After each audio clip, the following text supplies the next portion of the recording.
Having an issue with when he originally came in here was his shower was unable to be used with the rear door open. So we reconfigured it in a way that we could access it while the door was open. And then we also added a saltwater and a freshwater washdown, both controlled by switches here. One of his other requests that he had when he originally came in was to add a stern thruster to the boat. So we did an externally mounted stern thruster off the back. His two joysticks for bow and stern thruster. He had just a regular VHF radio, and we added a second transducer for this unit here.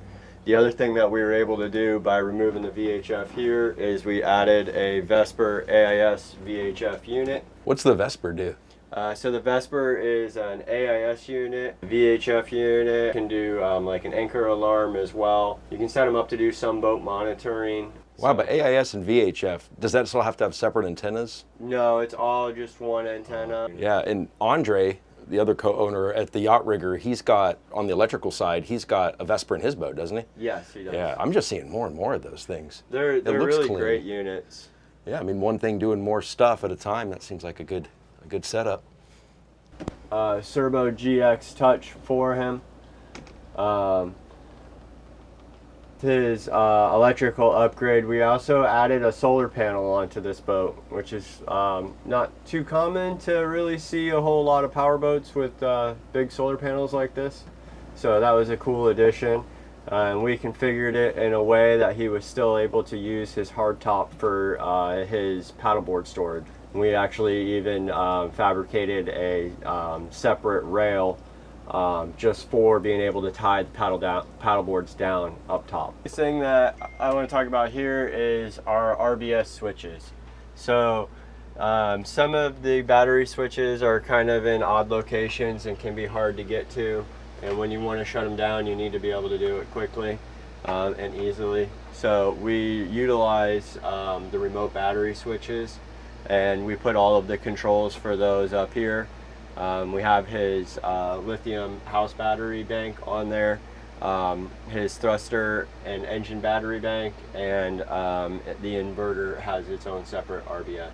So you flip that and it just cuts it off? Yeah, so that Wow. turns everything off right there at the flip of a switch. Is it like a safety thing? Yeah, exactly. Oh, that's cool, I haven't seen that. That allows us to kind of hide the battery switch as well, so you don't have like for instance one of these where this is a nice clean install right here.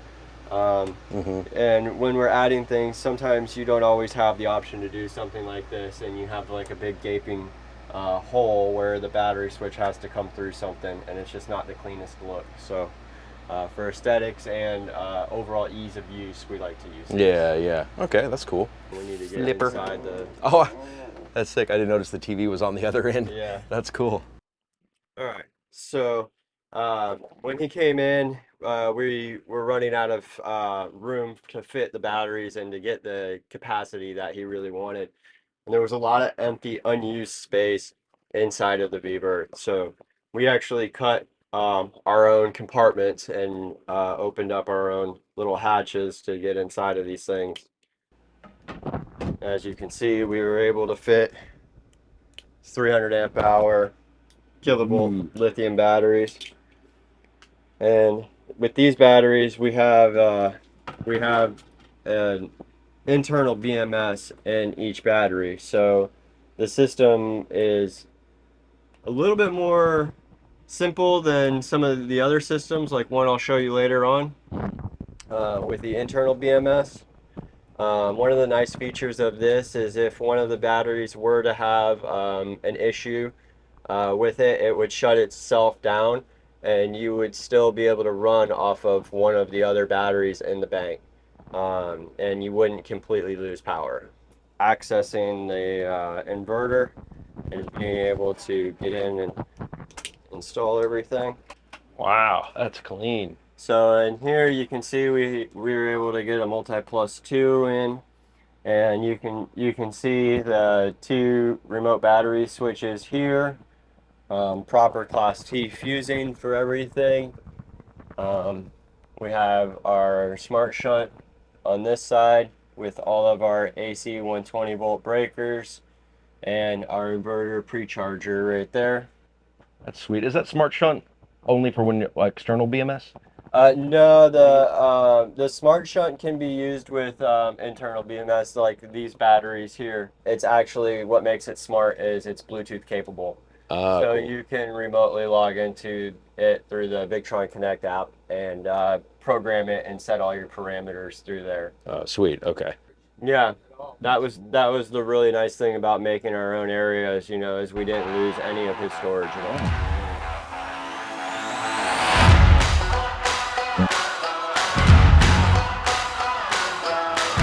Okay, so That was good. down in here, you can see our other RBS for our thruster bank is right here. Um, we have we do have two lead acid banks. One is for the engine starting, the other one is for the thrusters. Those are both being maintained through an ACR. Um, we have our solar MPPT charger right here for his panel. Our PV breakers to break the voltage from the solar panels. Here we have one of our DC to DC chargers. Now the way that we're utilizing this one here is we are actually using the engine's alternator charging the starter battery, and then the starter battery is charging the lithium batteries only when the engine is on and running. So whenever the engine's not on, we're not getting any draw off of the start battery to charge lithium. Oh, that's cool. Yeah. Yeah, because you want a separate battery from your lithium bank because lithium's just not cold cranking.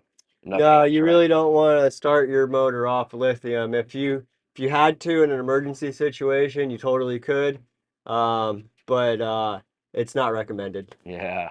So.